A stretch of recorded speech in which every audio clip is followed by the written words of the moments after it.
Hey, welcome, all my right thinkers. Thanks for tuning in and check out your boy, P Farm Thinking, right out here in the lab where I'm doing what I do for you. But we're in another book now. We're doing the mysteries of Isis, the path of wisdom to immortality and enlightenment. More knowledge for self that you can improve yourself. Okay, why? Self-knowledge, they say, is the best knowledge. And I agree 100%. So let's get to this lesson right here. Oh, you hear me talk about reaching Nehast, spiritual enlightenment, awakening. This is the lesson we ought to do, the great awakening, aka Nehast. Let's go. Rightism. 25 rules to live by. Storytelling. Story with a message. There's a message in my stories for life. I give you life lessons. You tune in and receive them. I appreciate you. We got a good thing going. Let's do what we do. Right thinking mission is to enlighten, inspire, educate, and motivate you, the individual, to a higher spiritual level of enlightenment. Right thinking way of life through mental and spiritual discipline. Practice daily will help and guide you to attain your goal of reaching spiritual enlightenment, aka know thyself. My mission that all right thinkers know thyself. If you're a right thinker, your goal is to know thyself. See where we're going with this? Let's get there together. So I ask the question, do you know you? You will when I get through. That's what I do. It's rhetorical, but if you don't have an answer for yourself, tune in. I got you. A person who knows not and knows not that they know not is foolish. Disregard them. A person who knows not and knows that they know not is simple, but you can teach them. That's why I do what I do for you. I appreciate you too. Stay tuned. I got more for you. A person who knows not and believe and think that they know is dangerous, avoid them. I do. A person who knows and knows not that they know is spiritually asleep. I can awaken them. Wait a minute. Oh, yeah. A person who knows and knows not that they know, I can awaken them. I'm the spiritual alarm clock here to wake you up with knowledge of self. That's what I do for you. A person who knows and knows that they know is wise. Follow them. All these persons reside in you. Right thinkers, know thyself. And to Maya be true. Speaking of my favorite word, and they can't steal it, they can't reproduce it, they don't have a definition for it. This is Nehast. I'm going to get this page over right quick and move on to the next lesson, Similarity of Wisdom. Got some good stuff for you. This is Isis. She's a teacher also. The path of wisdom, right then, let's talk about the path of wisdom to immortality and enlightenment. This is Nehast, aka the Great Awakening. Nehast means to wake up spiritually, become conscious of who you are. Obviously, we're asleep. To awaken to the higher existence, aka your true self, in the Per Im Haru text, it is said, Nuk pa neta au neta ua asho ren. What the what? Tell you, I sound like a Cleon. It says, translation, I am that same God, that supreme one, who has and goes by a myriad of mysterious names by all his followers and believers. He don't care what you call him. So understand that. So we ain't call him my God, your God, any but one. So whatever you call him, it's still the same one.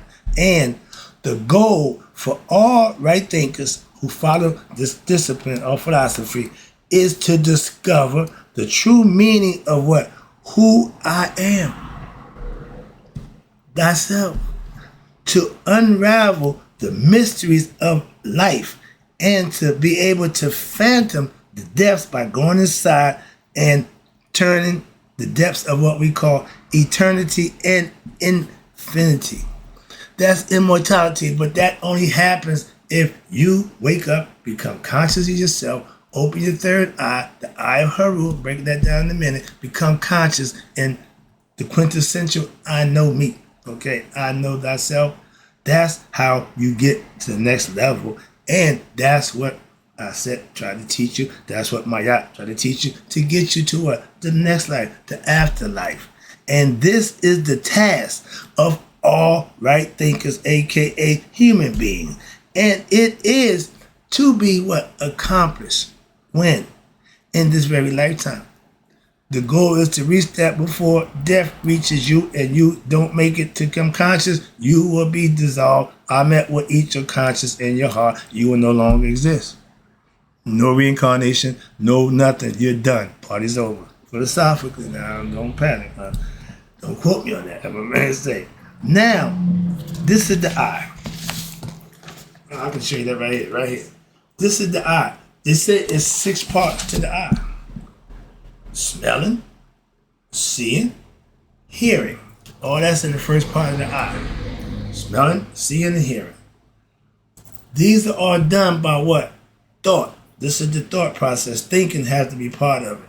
And once you react to the smell, to see, to hear, now you can touch it physically. And if it's safe, you what? Taste it. That's what this is about. The tongue. That's the tongue. That's the last part. But babies, natural reaction to what? They go from hand to mouth. Okay? So they need to be shown and taught what not to put in their mouth. Again, they don't know, so we have to be taught. We're born ignorant of who we are. We're born memory right. So we don't know nothing. We have to be taught. Okay? This can be done by learning and mastering the Neteru, emulating them, okay, and finally becoming like them. You become an Akus. That's an enlightened being walking the earth, shining light as a giant and accomplishing great deeds to earn blessings from God, such as the creation of the universe. The eye, Uja, Wajet, okay? When Ra sent his eye out from his head to go find Tough Nut in our shoe, when he came back, I replaced. Why? God, but I got a little upset. To calm it down, to appease it, Ra took it, set it right here. Put it into Uriah's form to protect him. That's why the eye is represented. It spits fire 6 feet away. It's a protector from God against what? Ignorance. To them, evil and ignorance was the enemy. Light, knowledge, those are all good qualities of Isis and Maya. The eye of Haru says, and it is what they call the quintessential symbol of what? Awakening. To what? Divine consciousness, aka Nehast, know thyself, representing the concept of Nehast. That's the lesson I want to get in right quick. I know it'll take but a few minutes, but the purpose I'm hoping is making it understand and give you a good perspective about what Nehast is and why it's so important. Okay? To know thyself. Now, I'm going to go to the lesson. Dun, dun, dun, dun. This is the semi-tawi of wisdom. It's a few I'm going to go through one by one. That's what I said thought about teaching. Remember, she had her own temple and everybody came to her temple to worship. Wow, she had the knowledge. Semi-tawi of wisdom is the threefold process of wisdom and yoga out of Egypt, according to the teachings of the ancient temple of Aset. The yoga of wisdom entails a process of what they call 3 steps. These steps are discipline of wisdom, yoga of ancient Egypt. The first step of discipline is listening. You know a lot of people who always got something to say and always want you to listen to them, but when you try to tell them something, they don't hear words you're saying. Know people like that? I do. Listening to what? The wisdom, teachings of the nature of reality. I speak life lessons. I try to teach life lessons, aka creation, and the nature of what? The self, the one, God, the all. Becoming one with that entity consciously is the goal for right thinkers, aka to know thyself. And you do that through daily practice of righteous and virtuous living, handed down through the practice of Maya. Number 2, reflecting on those teachings and incorporating them into your daily life. I learned these concepts and principles over 30 years ago. Been practicing now for at least 20. Teaching 6 years now, okay? Maybe 10, but again, 6 years here. But my teachings has always been listening to the lesson, reflecting, and what? Incorporating the lessons that you're learning, put them to use. That's how you master them. And the number 3, daily meditation on the meaning of your teachings that you're reflecting and studying and learning on. Get it down to a science where you do it, it becomes second nature. I live my yacht. I practice my yacht. I can take in lessons of any concept, even Aset's. I know hers too. I got her lessons also. That's intuitive knowledge. She represents what they call your Akashic records. I get you there. Don't worry about it. And in the temples of Aset in ancient Egypt, the disciplines of that yoga of they call wisdom is imparted in 3 stages. Again, we're going to break it down for you again. Listening to the wisdom teachings on the nature of reality, aka creation, and the nature of the self, to know thyself. That's God in you. You have to figure that out for yourself. Number 2, again, reflecting on those teachings and putting them to use in what? Your daily life. No sense of learning that you ain't doing it, but just learning it. You got to implement them, practice them, use them, manifest. 3rd, and the most important part is meditating on the meaning of the teachings. That means you're communing with God at the next highest level. And once you open your pineal gland, that triggers what? God's conversation with you more intensified. Now it's easier to communicate with God. Why? You know now he's there. You know where to find him. You know where he at. In you. Aset was and is recognized as the goddess of wisdom, intuitive knowledge, and in her temple was strongly emphasized and espoused the philosophy of wisdom, meaning teaching in order to achieve higher spiritual consciousness. You have to learn. It is important to note here that the teachings which was practiced in our ancient Egyptian temples of Aset, 1, listening to, reflecting upon the teachings, and 3, meditating upon the teaching, and at the same process use the same concept and process in Vedanta yoga, Jnana yoga, and the birth in India, straight to today. To this day, they still practice the same method. Listen, reflecting, and meditating. It haven't changed. The yoga of wisdom is what they call a form of yoga that's based on insight into what? Nature of worldly existence and the transcendental self, aka God, thereby transforming one's own what? Consciousness, your ability to think, comprehend, and act.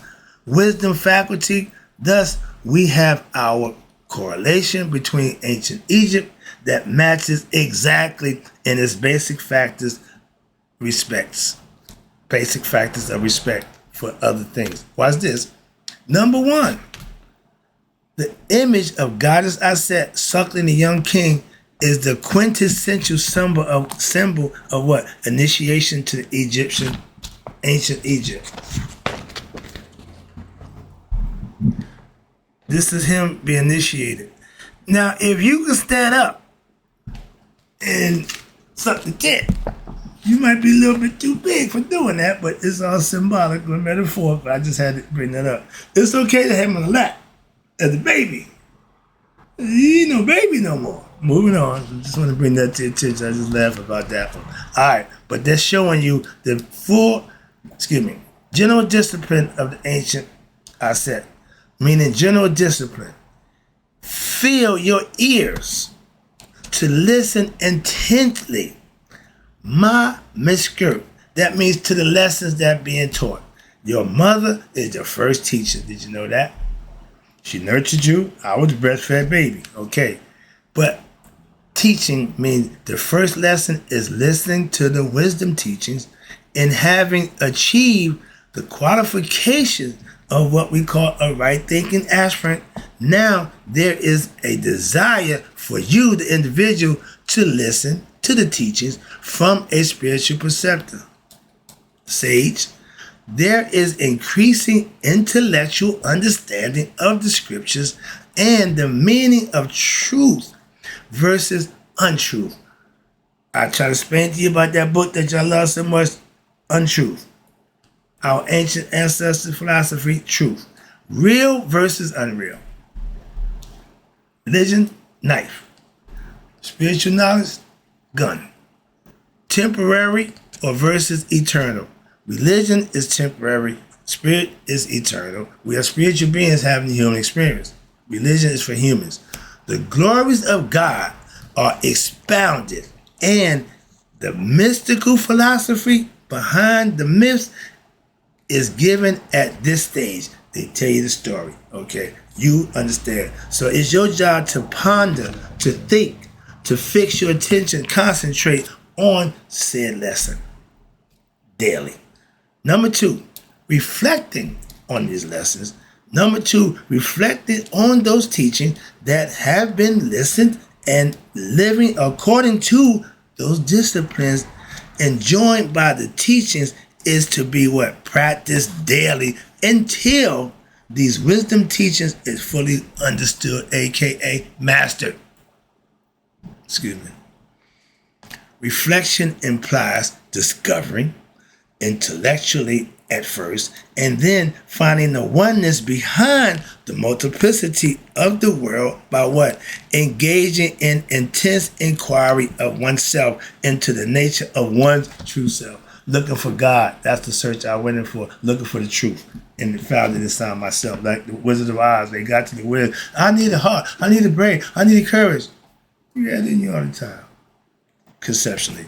But chanting the Heka, aka words of power, and divine singing, Hesa, hymns, okay, are also used here, what? To show devotion to God. Devote yourself to adore God's name.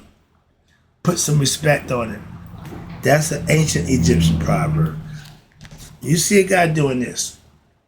That's Nefertiti sitting on the lotus flower. They think it was telling you to be quiet. No, it was telling you shut the mouth, quiet the mouth, and what? Use the mind. Uwa means meditation. Meditation. Number 3, that's what gets you what? Mentally prepared to live, do, and be. Number 3, meditation on wisdom. Meditation in wisdom of yoga is the process of one's reflection that leads to the we call the state in which the mind is now consciously introspective, becoming God conscious, I call it. My mind is on God and God's on my mind all the time.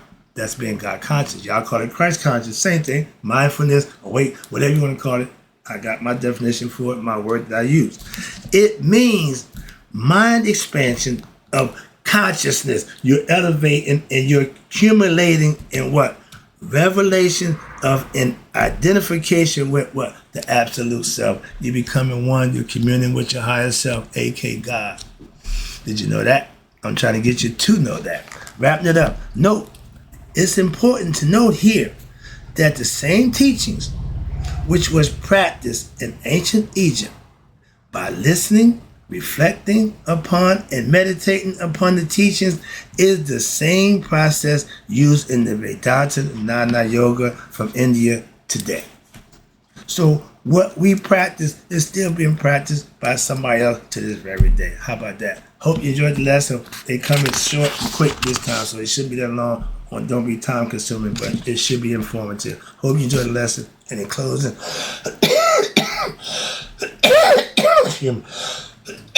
right thinkers, may you all live to be 100. May, you know the deal, 100 miles a day. So I never know that my right thinkers who start to find what? Immortality and enlightenment who passed away. When you find those things, you don't pass away. Trust me. I'll be right back.